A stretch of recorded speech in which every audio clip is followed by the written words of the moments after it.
एक जैन समाज की ऐसी शख्सियत हुई है जो कालजयी व्यक्तित्व है, और उनका नाम था आचार्य रजनीश।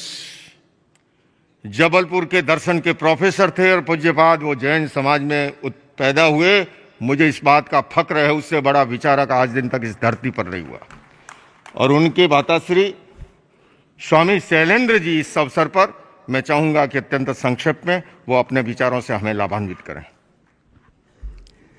मेरे प्रिय आत्मन, बहुत संक्षेप में एक छोटा सा संदेश देना चाहूँगा।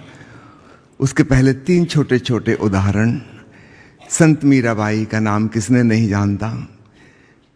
बचपन से ही भगवान कृष्ण की भक्त हो गई थी, लेकिन पूरी जिंदगी विरह के आंसू ही बहाती रहीं।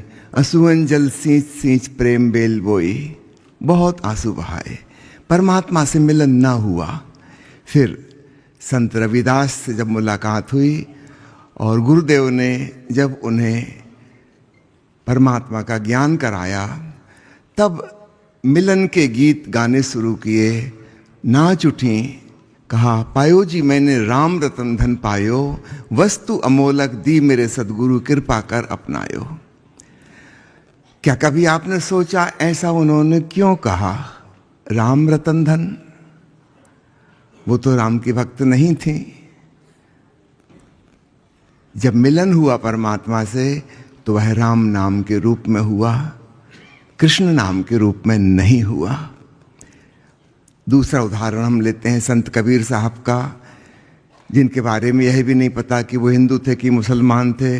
न हिंदुओं ने अपने मंदिर में घुसने दिया, न मुसलमानों ने मस्जिद में आने दिया। उन्होंने भी जब परम तत्व को जाना तो उन्होंने कहा, पीवत राम रस लगी खुमारी। एक ऐसा नशा चढ़ गया है राम नाम में डूबकर कि समाधि लग गई, खुमारी लग गई। याद रखना, कबीर साहब भी राम के भक्त नहीं थे। तीसरा उदाहरण देना चाहूँगा। मुस्लिम कवि हुए हैं रहीम खान खाना साहब। रहीम के दोहे भी बड़े प्रचलित हैं, जैसे संत कबीर साहब के हैं। रहीम साहब एक वचन में कहते हैं कि राम नाम जान्यो नहीं भई पूजा में हानि। जिसने राम का नाम नहीं जाना, उसकी पूजा प्रार्थना ध्यान साधना सब में हानि ही हानि है, कोई लाभ नहीं है। रहीम खाना साहब किस राम की बात कर रहे हैं? ये अयोध्या वाले राम के तो भक्त नहीं हैं। इन तीनों उदाहरणों से स्पष्ट होता है कि जो भी व्यक्ति अपने भीतर ध्यानस्थ होता है, समाधिस्थ होता है, वह अपने भीतर राम का नाम सुनता है, राम नाम, और उसे सुनते सुनते समाधि लग जाती है।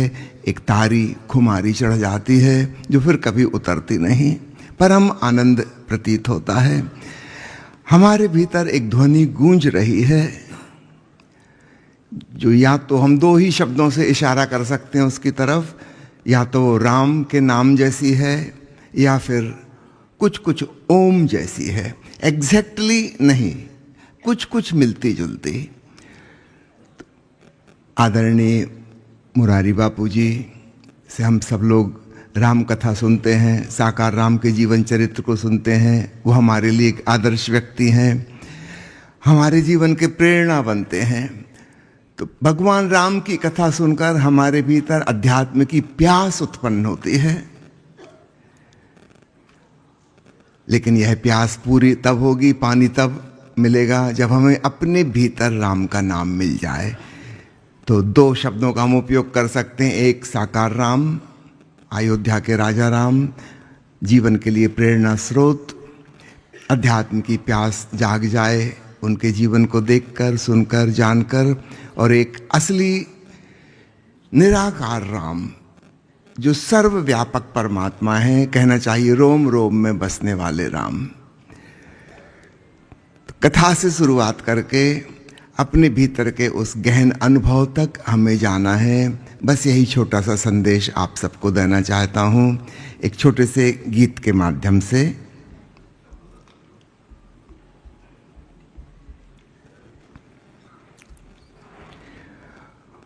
ओशो तुम बिन नगरी नगरी, सच्ची अलख जगाता कौन। राम नाम की राम कहानी दुनिया तक पहुंचाता कौन, ओशो तुम बिन नगरी नगरी सच्ची अलख जगाता कौन। भूली बिसरी आत्मा का रस फिर से हमें चखाता कौन, जागने के पथ पर इस सोए जग को फिर चलवाता कौन। प्रश्नों का हल छिपा मौन में ऐसी बात बताता कौन, प्रीति से भक्ति जन्मे ये भेद हमें समझाता कौन। एक नहीं दो चार नहीं जहाँ थी लाखों आवाज़ें, ऐसे में फिर एक खुदा की खामोशी सुनवाता कौन। चांद सितारे जुगनू सूरज सबके सब फीके पड़ गए, खुद के भीतर नूर खुदा का बंदों को दिखलाता कौन। दरिया प्यासा मंदिर सूना डरा डरा सारा आलम, सहमों से खुश फहम लतीफ़े कहता कौन हंसाता कौन।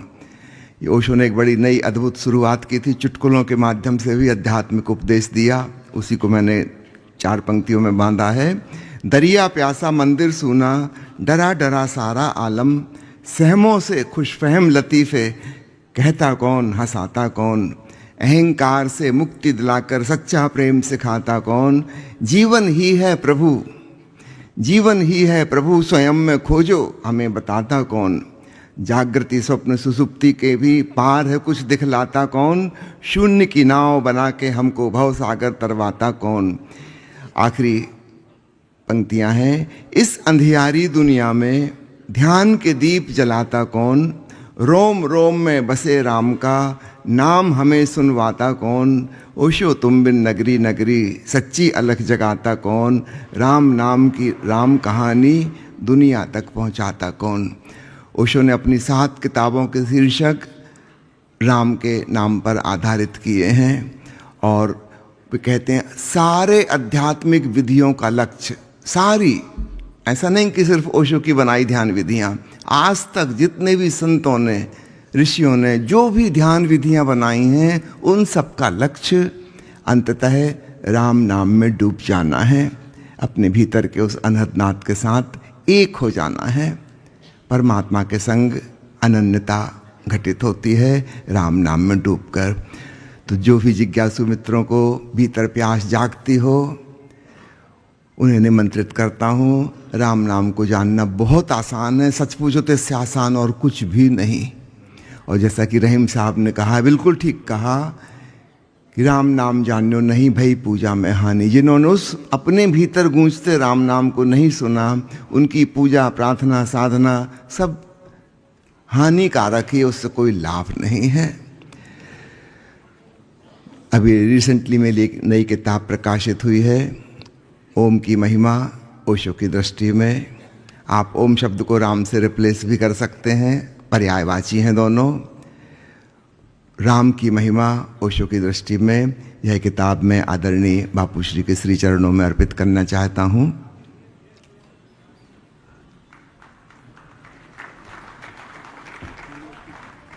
स्वामी शैलेंद्र जी अपना ग्रंथ पूज्यपाद को भेंट कर रहे हैं। उन्होंने कहा कि ओम के अंदर आप राम को दे सकते हैं। और मैं आपको निवेदन करूंगा, अरिहंत का अशरीरी सिद्ध का और बन करके आ हुआ, आचार्य का आ और उपाध्याय का ऊ, आ और आ ऊ बन के ओ बना, और मुनि का म, ये ओम हम सबको जोड़ता है। ये बगैर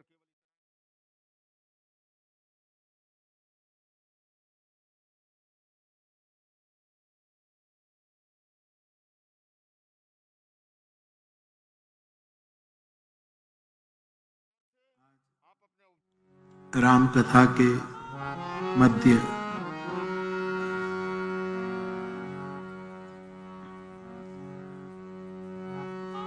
इस शताब्दी के एक समर्थ महापुरुष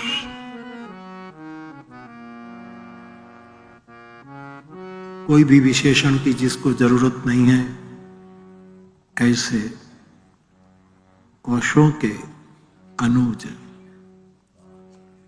पूज्य शैलेंद्र जी पधारे। आपने व्यासपीठ को आदर दिया, ग्रंथ अर्पण किया। मैं आपका स्वागत करता हूं, प्रणाम करता हूं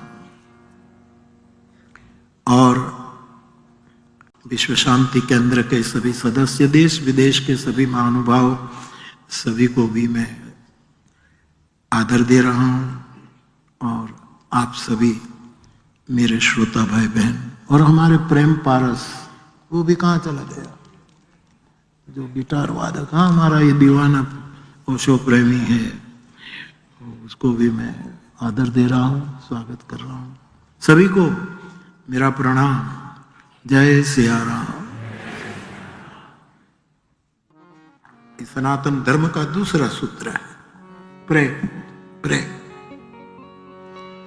मुझे ओशो के वचन सुनाए गए कि हम जब किसी पौधे से एक फूल तोड़ते हैं और भगवान को चढ़ाते हैं, फूल हमारा नहीं है, पौधे का है।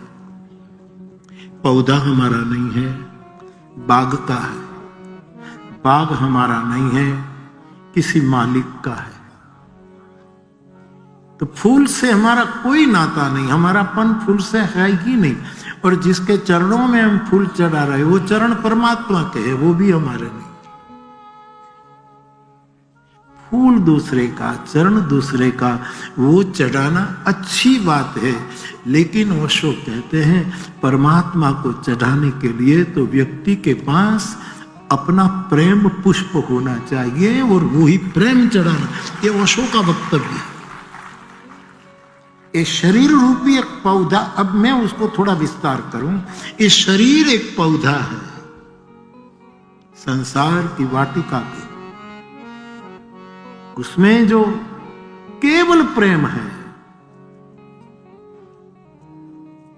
खलील जिब्रान तो वो कहता है कि प्रेमी को कोई भी चीज दो अधूरी है, प्रेमी को अपने को ही दे देना पड़ता है। वो सबसे बड़ी गिफ्ट है, सबसे बड़ी, अपने को ही देना पड़ता है।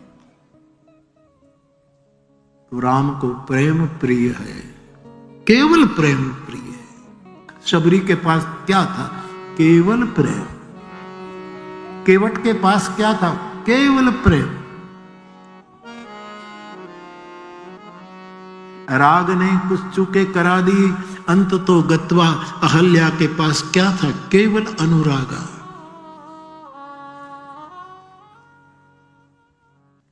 का प्रवचन था। तो वो वैज्ञानिक बात कह रहे थे कि अब जो साल पहले ये गैलेक्सी है वो हमारे निकट है, बाकी कितनी गैलेक्सी, और धीरे धीरे धीरे धीरे सूरज भी बुझ जाएगा। सनातन धर्म को सूरज के साथ मैं गुरु कृपा से तुलना नहीं कर पाऊंगा। चांद क्षीण वृद्धि का भोगी बनता है। शुक्ल पक्ष में वृद्धि, क्षीण कृष्ण पक्ष में कुछ नहीं तो राहु केतु का ग्रास बन जाता है, ग्रहण हो जाता है। नवलख तारा एक सांख्य की सीमा में आ गए कि 9 लाख, चलो इतनी सांख्य सीमा हो गई। पृथ्वी के समान तो अभी ओशो का एक निवेदन है 50,000 पृथ्वी है। ओशो कहते हैं 50,000 पृथ्वी है, वहां भी सीमा आ गई। इस जगत में असीम यदि कोई है, बिल्कुल असीम, आखिरी असीम है, तो वह है आकाश, आसमान, अवकाश। कोई सीमा नहीं। इनके अंदर ये सब रास कर रहे हैं, क्रीड़ा कर रहे हैं, असीम। इस आधार पर गुरु कृपा से मैं कहना चाहूंगा, सनातन धर्म वो है जो गगन सिद्धांत, गगन स्वभाव, नोट सिद्धांत, असीम असीम निसीम आकाश, आकाश की तरह। भगवान विष्णु सनातन है, इसलिए हमारी प्रार्थना ने भगवान विष्णु को कहा गगन सदृशम, हे सनातन पुरुष। तो गगन सदृश है, हम पहले थे। क्योंकि अर्जुन ने जिस कृष्ण को सनातन पुरुष कहा है, वो सनातन पुरुष गीता में कहते हैं, बहुनी में व्यतीतानि जन्मानि तब चार्जुन। अर्जुन तेरे मेरे बहुत जन्म बीते हैं, मैं जानता हूं तू भूल गया है, बाकी यहां कई जन्म जन्म जन्म, पूर्व जन्म और पुनर्जन्म। આપણે બધા આમ મળ્યા છીએ, કઈ આજે જ મળ્યા નહીં, ક્યારેક પહેલા મળ્યા હશું, और खबर न हो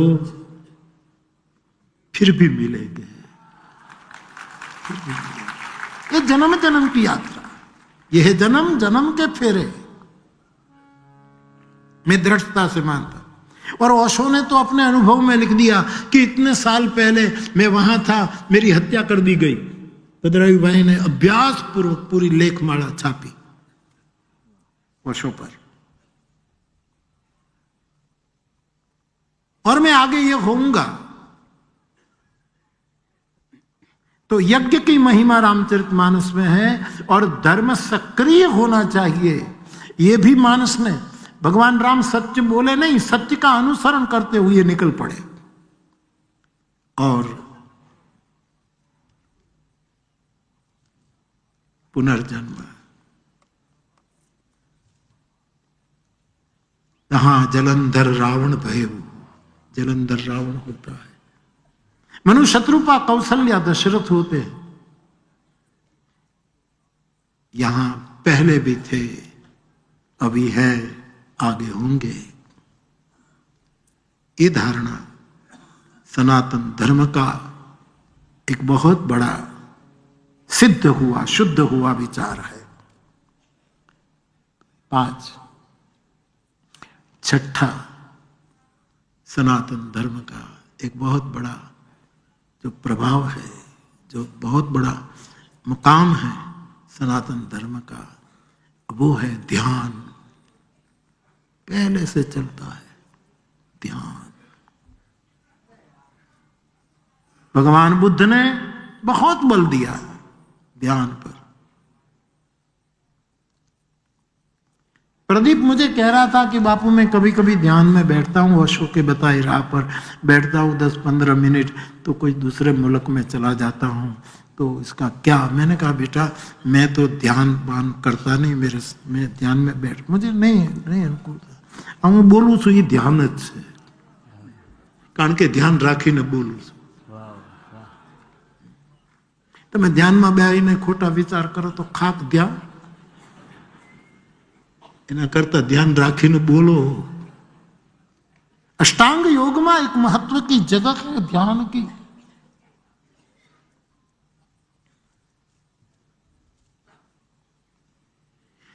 तुम्हें प्रदीप को कहता था कि तुम्हारा अनुभव तुम जानो, लेकिन मुझे तो इतना ही कहने दो कि ध्यान में कर्म भी छूट जाता है, फल भी छूट जाता है। ध्यान तभी ध्यान है जब मैं ध्यान कर रहा हूं तो कर्म भाव छूट जाए, और मेरे ध्यान का ये फल मुझे मिला, न को कर्म और फल दोनों को विस्मृत कर दे, वही ध्यान है, पतंजलि वाला ध्यान है। और इससे बड़ा कौन फल? मैं पूजा कर रहा हूं तब तक कोई दूसरा हाजिर है, मैं, जिसका नाम मैं है। ये मैं वाला जे भाई છે, જે આપણી હારવાર જ રહે છે, मैं બકો ભાઈ કહેતો, પૂછું કે બકા ભાઈ કોણ કોણ આવ્યો? તો હું ને બકો આવ્યા।